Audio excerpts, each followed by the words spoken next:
Hi everybody, I'm Susan Mulvihill. Welcome back to our vegetable garden in Spokane, Washington, which is located about 300 miles east of Seattle. Our hardiness zone here ranges from about 5B to 6A. Well, we have got an absolutely glorious spring day, and I am so delighted to be out in the garden, getting the garden underway. So I've got some interesting things to show you today. First of all, I'm going to be planting more cool season crops. I'm going to show you how I transplant my winter-sown veggies into the garden because a lot of folks have been asking me to show that. I'm going to talk about ways to protect young seedlings either from critters such as birds or squirrels or whatever, or from insect problems if they happen to be a crop that is prone to insect issues. I also want to give you a couple updates along the way, and one of them has to do with our raised bed covers, because if you've been following me at least since last year, you know we came across an issue with some of the agricultural insect netting either tearing or melting, and so I want to show you what we did to combat that, hopefully from now on. I'm just going to be planting things in this first row of raised beds.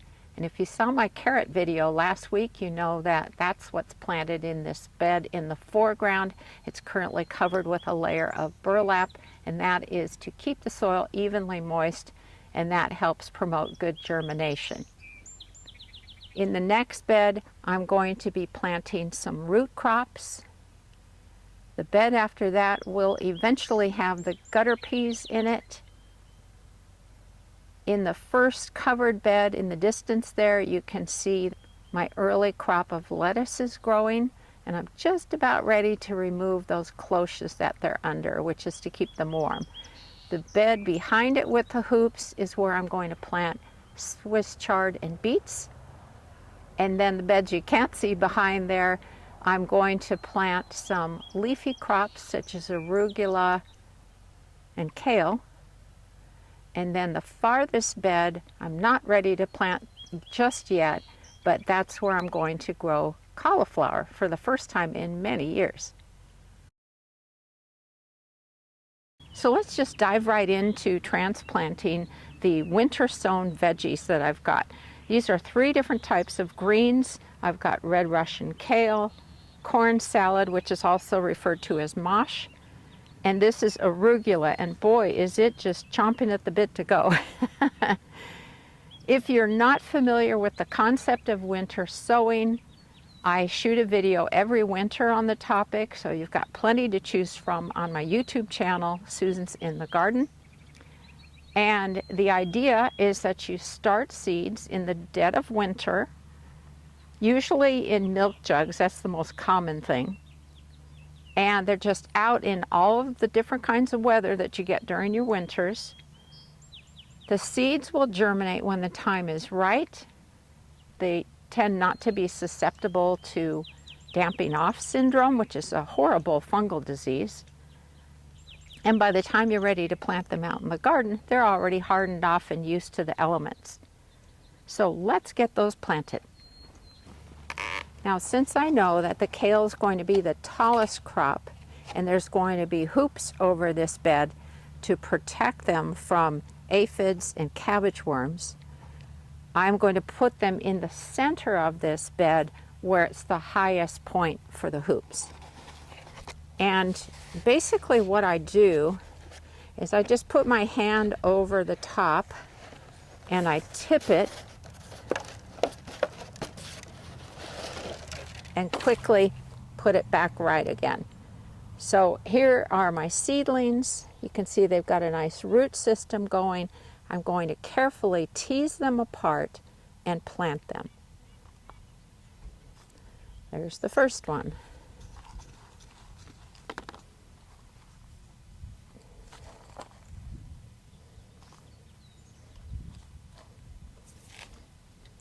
And I'm going to plant them about 5 inches apart.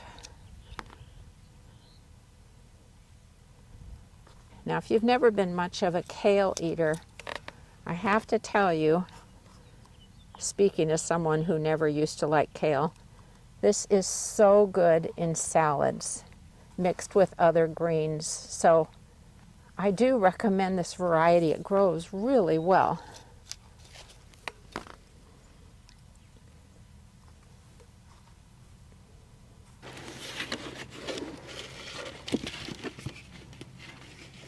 Okay, here's the arugula seedlings.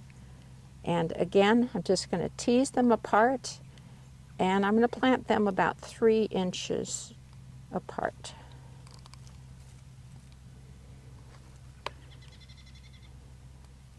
I think I have enough here for the whole neighborhood.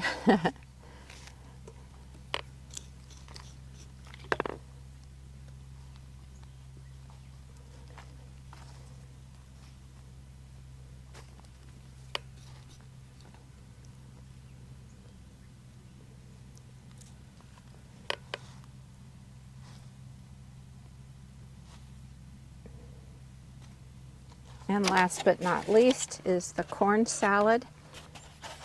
And I'm just going to put it upside down.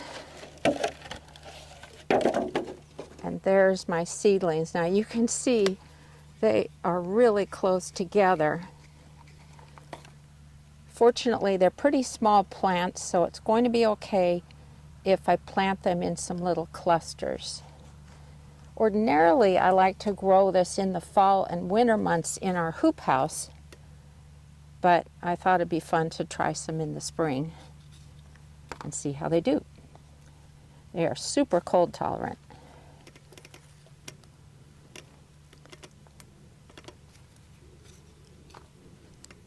And I'm just planting them a few inches apart as well. The next all-important step is to water in all of your seedlings. You want to make sure they're well hydrated, and you also want to make sure there are no air pockets in the soil. And when you water, that's going to solve that problem. Plus, when I was planting the seedlings, I was making sure I was pressing the soil around their root systems so they made good contact. Now, before I move on to the next bed, I wanted to talk for a moment about protecting your seedlings. We don't have to do this to every crop, but there are some crops that are very susceptible to insects. And because kale and arugula are members of the brassica or cabbage family, they are very susceptible to aphids and cabbage worms, as I mentioned earlier. So a very simple solution to that, which does not require any kind of chemicals or serious monitoring, is to put hoops over the bed and then either floating row cover or agricultural insect netting. Floating row cover is a lightweight woven fabric. It lets sunlight and air through it. If it rains, the water will go through it as well and water my seedlings. And it has been a great tool for us for years. Now, a couple of years ago, I discovered agricultural insect netting, and that's something that I really like. I'm going to show it to you real quickly, and then we'll get this one covered. This is what agricultural insect netting looks like. It's like a very fine screen. I've been using it, as I said, for a couple of years. I have never had even tiny aphids get through it. So I love this stuff. And what I especially like about it is that it's very easy for me to see how the plants are doing in the bed without even having to lift this off. So that is a real plus for it. I don't have a ton of it on hand though, so for the kale bed, I'm going to use the floating row cover. So let me show you what that looks like. This is what it looks like, and I'm going to go ahead and put it on the hoops.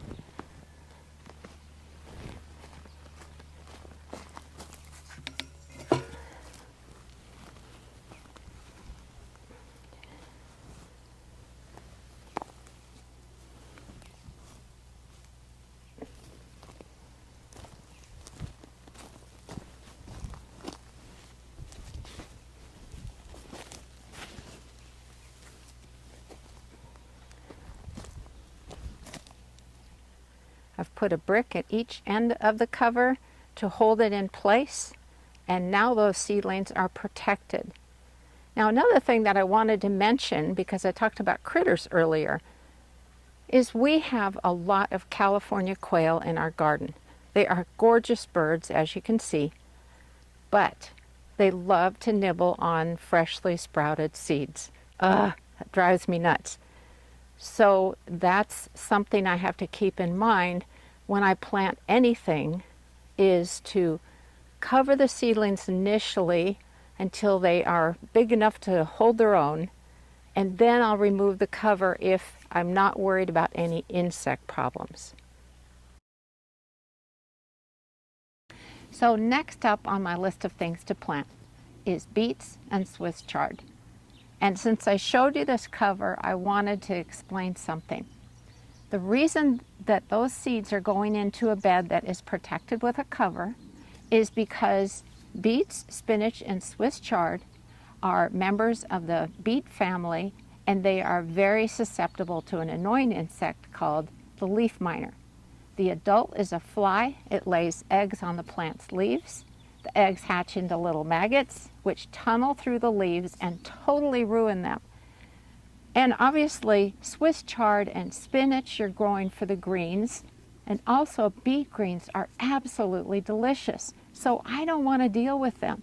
And the easiest way is to use a barrier, such as this agricultural insect netting, to keep the adults away and not get that cycle going in this bed. Now, if you've been following me for a few years, you know that Bill designed these hinged raised bed covers for my book, The Vegetable Garden Pest Handbook, and it's a DIY project. Now, back when the book came out, we didn't know about agricultural insect netting, so we initially used the floating row cover as the material over them, and it worked great. But when I learned about the agricultural insect netting, I thought, oh, let's do that instead and see how it works for us. So the first 2 growing seasons, it did beautifully. It's wonderful, and I love how I can see right through it and see how the plants are doing. Well, at the end of last year's growing season, we had a nasty surprise. What happened is initially the design was to have the black polypipe hoops and then the agricultural insect netting right on top of them. And along each of the hoops, it was like this had either melted or frayed open. Well, that's not a great way to keep insects away, right? So this year we were thinking, okay, what exactly caused this? And we think there were 2 things. First of all, because we use black polypipe, we think that just the heat from it, with the sun beating down on it every day, is what caused these to split open. But the other thing is that when we made it, we pulled the netting really tightly over the hoops, and we think maybe that was too much pressure. So here's how we modified it this year. We took some scraps of floating row cover and wrapped each of the black hoops. So a little bit of a barrier, more reflective of the light rather than absorbing the light with the black polypipes. And when we put new netting on, we did not pull it super tight. So of course this is an ongoing experiment, and we'll see how they do this year and next. I'm hoping that will resolve the problem because I love this agricultural insect netting. Okay, let's get the beets and the Swiss chard planted. Now, I'm doing something a little bit differently this year. Instead of doing rows this way of beets and rows of Swiss chard here, I'm going to divide the bed this way and go ahead and plant beets on this half and Swiss chard on the other. And the reason it should work out just fine is because I've got, in addition to the drip irrigation lines, I also have some micro misters here that will make sure that everybody gets watered within this bed. Now, because beets are a root crop, they benefit from phosphorus, and bone meal is a great source of phosphorus for them. So this will help their roots develop really nicely. The Swiss chard does not need it, so that's why I'm only doing this side of the bed. And then I'm just going to fork it in a little bit into the soil.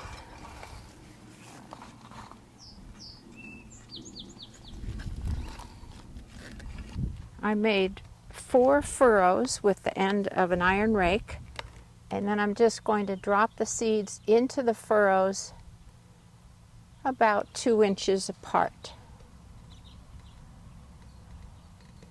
Interesting thing about beet and Swiss chard seeds is that they are clusters of seeds, but the great news is you don't have to separate them out. Thank goodness for that. So these are cylindra, sometimes known as cylindrical beets. They're a dark red one and they are fabulous. And then I'm going to plant some golden beets in these other 2 furrows. And what I wanted to tell you is that once your seedlings are about 3 inches tall, you want to space them so they're about 3 inches apart. And that will give the beet roots some room to grow. If you're planting Swiss chard, it needs a little bit more room. And so once the seedlings are about 3 inches tall, go ahead and space them to about 6 inches apart. It's so important to give plants the right amount of room to grow. Now with Swiss chard, their plants get pretty large, and of course what you want to do to get the most out of your patch is to harvest them by the leaves, not the whole plant, because if you dig up a whole plant, then you're not going to get any more Swiss chard from it. Now it's time for the all-important watering. And the great news is that Bill is officially turning our water system on this week, and then I won't have to lug buckets of water to the garden anymore.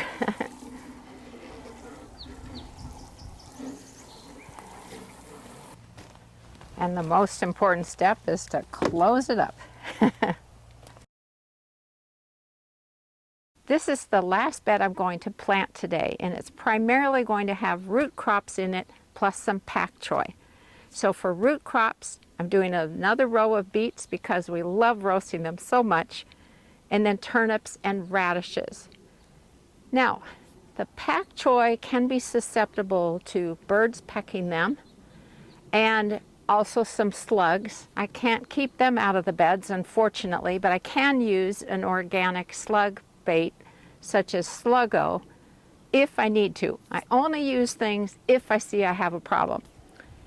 But as far as the turnips and radishes go, those are members of the cabbage family. So again, aphids and cabbage worms.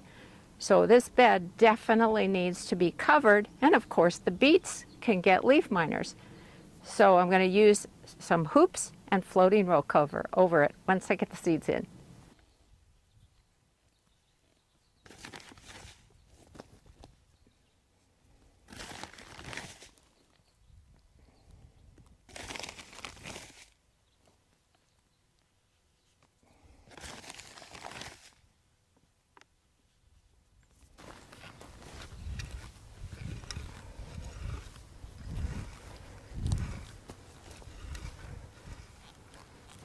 Okay, I made furrows and planted the seeds. I haven't filled them in just yet, but in this row I've got a white Japanese turnip called Mikado.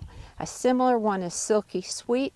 They are so tasty and they're lightly crispy. You can eat them like an apple, believe it or not. Then I have French breakfast radishes in this row, more cylindra beets because we love to roast them. And then this last one is Bopak pak choi, and that is a great quick turnaround. You can use it for stir fries, put it in salads, steam it. It's wonderful. Okay, I just watered everything in, which is so important when you're planting seeds. And I've got some hoops here. I just need to go grab some floating row cover. Now, I wanted to quickly show you how the gutter peas are coming along. I'm hoping to plant them in a week or 2. Now behind my little broccoli seedlings, which will be planted soon, you can see 2 of the gutters here.